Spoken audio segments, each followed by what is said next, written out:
ये है इंडिया का सबसे डैशिंग दिखने वाला डॉन भयोजी लाला। आज इनका अंत एक गहरा सस्पेंस बन गया है। एक तरफ खाकी वालों का दावा है कि इनकी वाइफ ने गेम बजाया है, तो दूसरी तरफ वाइफ का कहना है कि पुलिस वालों ने इसके हस्बैंड को ठिकाने लगाया है।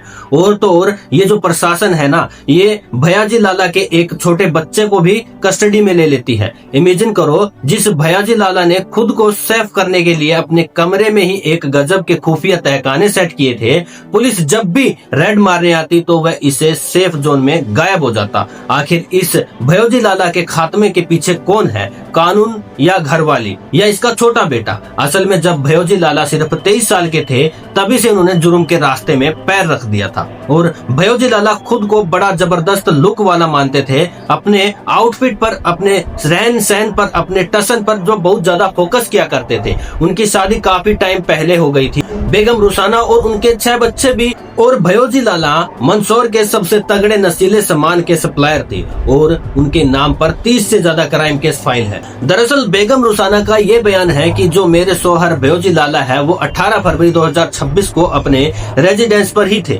टीम आती है, पुलिस सबसे पहले वहाँ के डिजिटल कैमरों को ऑफ करती है, उसके बाद मुझे मेरे पार्टनर से दूर करती है, हस्बैंड को एक कैबिन में ले जाती है, उनके साथ हाथापाई करती है और उसके बाद मेरे पति की लाइफ खत्म हो जाती है।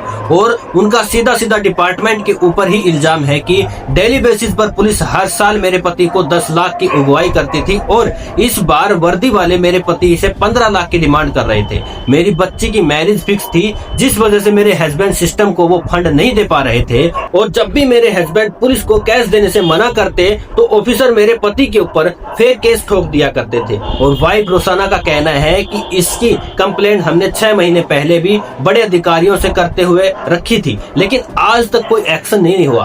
और वहीं भयोजी लाला के इस छोटे बेटे का भी फोर्स के ऊपर आरोप है कि पुलिस वालों ने ही मेरे डैड का काम तमाम किया है, क्योंकि मेरे फादर 18 फरवरी को कचहरी में पेश होने वाले थे, क्योंकि मेरी सिस्टर की शादी नजदीक थी।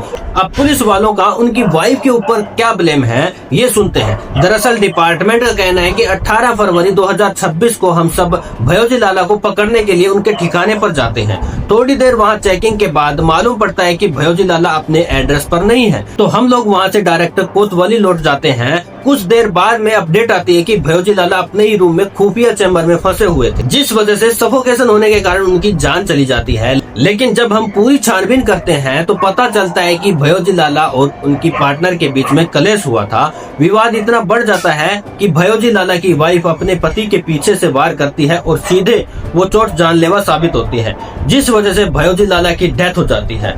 और पुलिस का कहना है कि इसमें रोसाना के रिश्तेदार भी मिले हुए हैं, जिस वजह से पुलिस ने रोसाना के रिलेटिव्स को लॉकअप में डाल दिया। लेकिन मौके से रोसाना अभी गायब चल रही है। जब भयोजी लाला के शरीर को जांच के लिए भेजा जाता है, उनकी बॉडी को एनालाइज किया जाता है, तो उस पर कहीं भी जो पुलिस ने कहानी बताई थी कि उनके पीछे से वार लगा है, वो थ्योरी पूरी तरह से फेक नजर आती है। सिचुएशन देखकर यही लग रहा है कि उनके साथ टॉर्चर हुआ है। वैसे आपको क्या लगता है कि जो एलिगेशन वाइफ पुलिस पर लगा रही है वो सच है, या फिर पुलिस जो इल्जाम वाइफ पर लगा रही है वो सच है? प्लीज कमेंट सेक्शन में अपना ओपिनियन जरूर दीजिएगा। शुक्रिया।